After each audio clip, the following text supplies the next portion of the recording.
یہ سنتے احراز کو ایک بار اور غصہ آیت پر اود آیا تھا۔ تم نے انہیں جانے کیسے دیا؟ ہر بار اپنی منمانی کیوں کرتی ہو تم آیت؟ غصے سے اس کی دماغ کی رگیں ہی پھول گئی تھی۔ صبح سے ان دونوں کی کوئی خبر کی نہیں اور کہاں گئے ہیں یہ تک احراز کو پتہ نہیں تھا۔ اب جب کہیں ان کا آتا پتہ ہی نہیں تھا تو آیت اسے بتانے آ گئی۔ غصے سے اس کا دماغ کھول رہا تھا، کہیں کچھ ہو نہ گیا ہو۔ اتنے لاپرواہ تو نہیں تھے وہ دونوں۔ احراز کے ذہن میں خدشات سر اٹھانے لگے جنہوں نے اسے مزید ڈرا دیا تھا۔ آخر دونوں آیت کے بھی تو کچھ لگتے تھے۔ ہر بار احراز آیت کو جتا دیتا تھا کہ اس کی کوئی اوقات ہی نہیں ہے، فیصلہ لینے اور بدلنے کا حق صرف احراز کو ہے۔ آنکھوں سے بہتے پانی کو بے دردی سے صاف کرتے ہوئے آیت اپنے کمرے کی جانب بڑھ گئی تھی۔ اوہ شٹ، نہ چاہتے ہوئے ہر بار اس سے رلا دیتا ہوں۔ احراز کا دھیان بار بار بھٹک کر آیت کے نین کٹوروں کی جانب جا رہا تھا جن میں لبالب پانی بھرا ہوا تھا، مگر اسے سب سے پہلے فرشتے یزدان کو ڈھونڈنا تھا۔ سب سے پہلے وہ یونیورسٹی سٹاف کے روم کی جانب گئی، وہاں کی انتظامیہ سے پوچھا مگر کسی کو بھی کچھ علم نہیں تھا۔ جلدی سے ہوٹل کے باہر گیا تاکہ کچھ پتہ کر سکے۔ وہیں سے وہ بس آتی نظر آئی جس پر یونی کا ٹرپ جانے والا تھا۔ وہ جلدی سے اس کے پاس پہنچا تھا۔ بس میں سے تمام مسافر باہر نکلے تھے، ساتھ میں پرنسپل تھے جس کے کپڑوں پر لگے سرخ دھبوں نے اس کو ڈرا دیا تھا۔ پوری بس دیکھ لینے پر بھی اسے فرشتے یزدان کہیں نظر نہیں آئے تھے۔ پریشانی اور کھو دینے کے خوف نے اس کے حواسوں کو طلب کر لیا تھا۔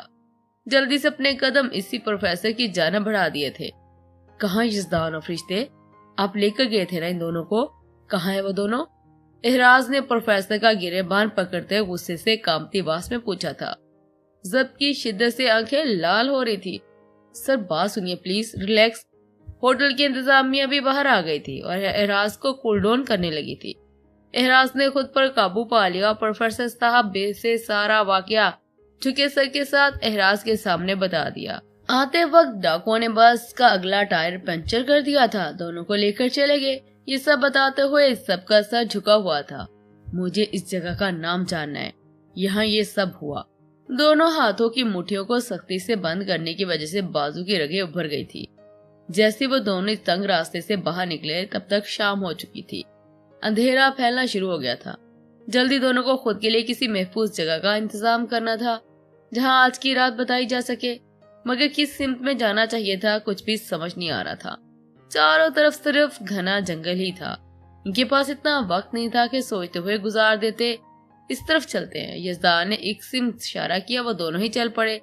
کچھ دور چلنے پر فرشتے کا سانس پھولنے لگا۔ فرشتے بس 5 منٹ اور وہ دیکھو سامنے گھر نظر آ رہا ہے۔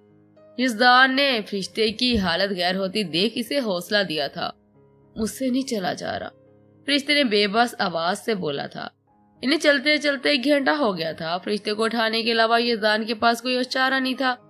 اس نے فرشتے کی کمر سے ہاتھ لے جاتے ہوئے اسے اپنے بازو میں اٹھا لیا تھا۔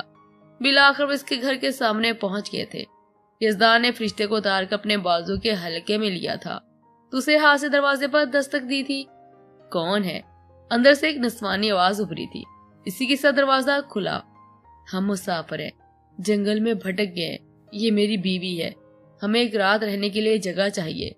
دروازہ کھلتے ایک عورت کا سامنا ہوا۔ یزدان نے مختصر سا اپنا فرشتے کا تعارف کروایا۔ اندر آ جائیں آپ لوگ۔ اس نے دونوں کو اندر آ جانے کی اجازت دی تھی، خود بھی اندر کی جانب بڑھ گئی تھی۔ یزدان فرشتے کو لیے اندر کی جانب بڑھ گیا تھا۔ وہاں اس ایک لڑکی کے علاوہ اس کی ایک بڑی ماں بھی تھی۔ یزدان اور فرشتے نے ان کو سلام کیا۔ اس لڑکی نے بھی اپنی اماں کو ان کے بارے میں بتا دیا۔ اب اس کمرے میں جائیے، یہاں پر ہاتھ منہ دھو لیں، میں آپ کے لیے کھانا لاتی ہوں۔ لڑکی کہہ کر ایک چھوٹے کمرے کی جانب بڑھ گئی تھی جو شاید ان کا کچن تھا۔ دونوں نے منہ ہاتھ دھویا، اس کمرے میں چلے گئے۔ ان ماں بیٹی سے مختصر بات کرنے کے بعد دونوں نے کھانا کھایا۔ باتوں باتوں میں پتہ چلا وہ دونوں ماں بیٹی یہاں برسوں سے بعد ہیں۔ ان کے ساتھ ان کا بھائی اور باپ بھی رہتا تھا جو شہر میں کام کرتے تھے۔ ماں بیٹی اپنے کمرے کی جانب بڑھ گئے تھے۔ یہاں کمرے میں صرف فرشتے یزدان رہ گئے تھے۔ سردی کی وجہ سے فرشتے کے دانت بجنا شروع ہو گئے تھے۔ شال تو بھاگتے ہوئے وہ کہیں گر گئی تھی۔ یزدان اس کے سراپے سے نظریں چرا رہا تھا۔ کمرے میں کوئی چارپائی بھی نہیں تھی، بس زمین پر ایک گدا بچھا ہوا تھا۔ فرشتے تم سو جاؤ، یزدان نے فرشتے کو انکمفرٹیبل ہوتا دیکھ کر کہا، مگر فرشتے کی تو یہ سوچ کر ہی جان نکلی جا رہی تھی کہ وہ یزدان کے ساتھ کیسے سوئے گی۔ نکاح ہوتے ہوئے دل کی حالت بھی تبدیل ہو گئی تھی۔ فرشتے یزدان کو بیٹھا دیکھ برا محسوس کر رہی تھی۔ تم اس طرف سو جاؤ فرشتے۔ بجتے دانتوں کے ساتھ سائڈ پر ہو گئی تھی۔ یزدان کو سونے کی جگہ دی تھی۔ اس تھکاوٹ بھرے دن کے بعد یزدان آرام سے سو جانا چاہتا تھا۔ بنا کچھ بولے یزدان دوسری طرف لیٹ گیا تھا۔ دونوں کے چہرے ایک دوسرے کی جانب تھے۔ فرشتے کو یزدان کی نگاہیں پسند کر رہی تھی، اس لیے دوسری جانب اپنا منہ کر کے سونے کی کوشش کرنے لگی۔ یزدان کی نگاہیں اس کے پیٹ پر تھی۔ اس کو سمجھ نہیں آ رہا تھا کیوں آج اس کی نگاہیں بھٹک رہی ہیں۔ ملکیت کا احساس ہی کچھ اور ہوتا ہے۔ اچانک بلی کے غرانے کی آواز آئی۔ فرشتے سہم کر یزدان کے سینے سے آ لگی تھی۔ یزدان نے فرشتے کو اپنی پناہوں میں لیا تھا، تحفظ کا احساس دلایا۔ فرشتے بھی پرسکون ہو کر سو گئی تھی۔ یزدان بھی آج کے دن پر غور کرتے ہوئے سو گیا، مگر سونے سے پہلے اپنی جیب کو ایک بار پھر چیک کیا۔ مطلوبہ چیز ملنے پر سکون کر سو گیا۔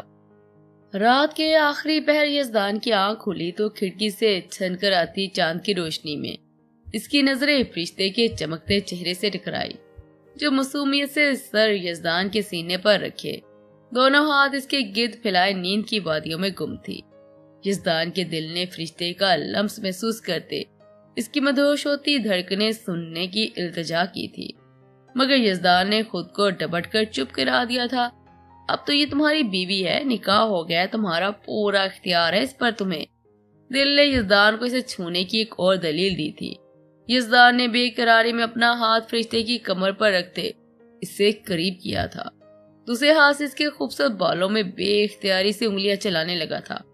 فرشتے کو نیند میں یہ احساس سکون دے رہا تھا۔ اس کے لب مسکراہٹ میں ڈھلے اور کسمسا کر یزدان کو مضبوطی سے ہگ کر آنکھیں پھر سے مود لی۔ یزدان کے جذبات کی شدت فرشتے کو اپنے پاس دیکھ کر بھڑک اٹھی تھی۔ ایسا نہیں تھا کہ وہ کوئی دل پھینک انسان تھا، مگر رات کا سحر اسے اپنے حواسوں پر طاری ہوتا محسوس ہوا۔ اپنے جذباتوں پر لگا بند بےتاب سا ہوتا اسے بے خود کرنے لگا تھا۔ کب فرشتے کو اپنے ساتھ بھیجتے اپنے سینے سے لگا کے اسے خود بھی علم نہ ہوا۔ یزدان نے بے قراری سے اس کی گردن کے پاس جھک کر گہری سانسیں بھرنے لگا۔ اس کے لب فرشتے کی گردن پر جا بجا اپنا لمس بکھیر رہے تھے۔ فرشتے کی آنکھ گردن پر چبھن کے احساس سے کھلی تھی۔ اسے یوں لگا تھا جیسے کسی نے دہتا انگارہ اس کے گردن پر رکھ دیا ہو۔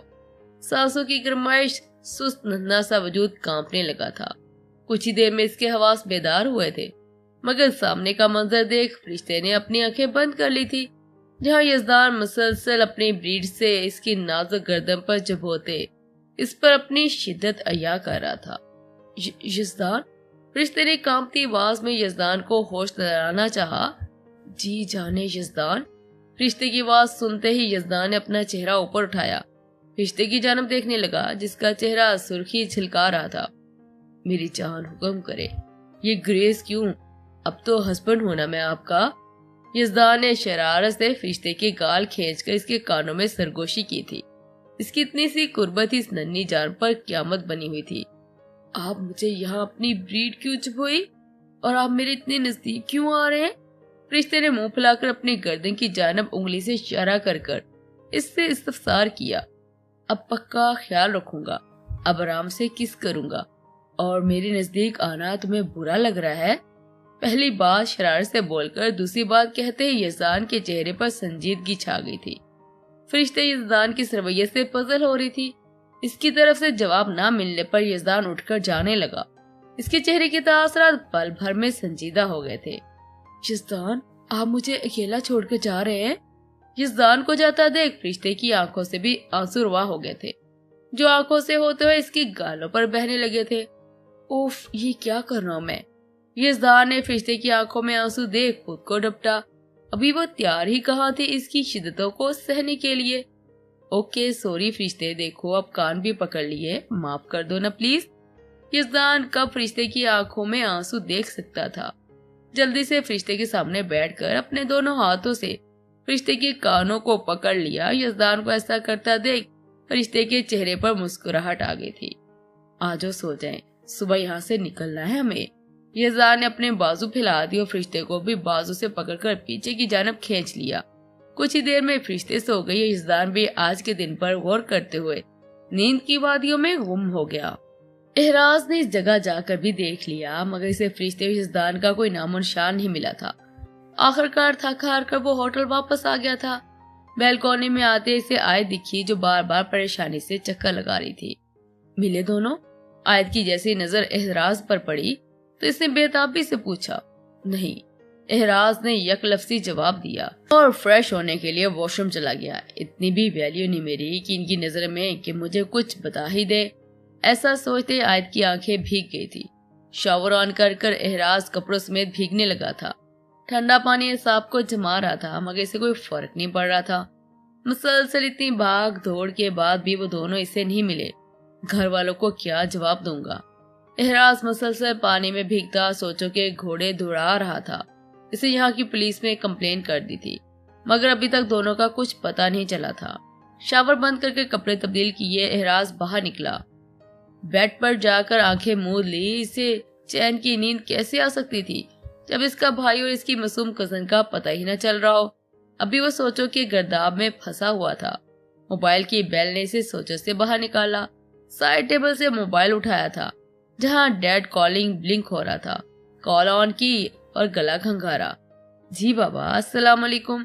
اوکے بابا، سب ٹھیک تو ہے نا؟ جی ہم پہنچ گئے۔ دوسری جانب نہ جانے کیا کہا گیا تھا مگر کال سنتے ہی احراز کی نیند ہی اڑ گئی تھی۔ اس کے بابا انہیں واپس بلا رہے تھے مگر یزدان اور فرشتے تو مل ہی نہیں رہے، اور اگر وہ یہاں پر رکتا تو ان سب کو شک ہو جاتا، اس لیے اسے جانا ہی بہتر سمجھا۔ اپنی اور آیت کی کل صبح کی فلائٹ سے ٹکٹ بک کروا لی تھی۔ وہ وہیں پاکستان سے یہاں کی اپڈیٹ لیتا رہے گا۔ کل ہم لوگ واپس جا رہے ہیں، کوئی سوال نہیں۔ آیت کے نمبر پر میسج بھیج کر احراز نے موبائل بند کر دیا۔ صبح کی فلائٹ سے دونوں ہی اپنے سامان پیک کیے پاکستان روانہ ہو گئے تھے۔ آیت فرشتے کی وجہ سے یہاں سے جانا تو نہیں چاہتی تھی مگر احراز کے غصے کو دیکھنے کی بھی ہمت نہیں کر پا رہی تھی، اس لیے چپ چاپ سامان پیک کیا، اس کے ساتھ چل پڑی۔ ایئرپورٹ پر پہنچ کر دونوں خاموشی سے اپنی اپنی سوچوں میں ڈوبے ویٹنگ چیئر پر بیٹھ گئے تھے۔ اپنی فلائٹ ٹیک آف ہونے میں 10 منٹ رہتے تھے جیسے فلائٹ کا اناؤنس ہوا۔ دونوں ہی اپنے سامان لیے جہاز میں بیٹھ گئے تھے۔ دونوں میں کوئی بات نہیں ہوئی تھی، دونوں ہی اپنے اپنے خیالوں میں مصروف تھے۔ تم واقف ہو ہمیں کیوں بلایا جا رہا ہے؟ احراز نے چپ کا کفل توڑا اور آیت سے سوال کیا۔ نہیں، آیت یک لفظی جواب دے کر خاموش ہو گئی تھی۔ سفر خاموشی میں کٹ گیا تھا۔ دونوں جہاز سے نیچے اترے، ارد گرد نگاہ دوڑائی، تبھی انہیں ڈرائیور دکھائی دیا جو ان کو لینے آیا تھا۔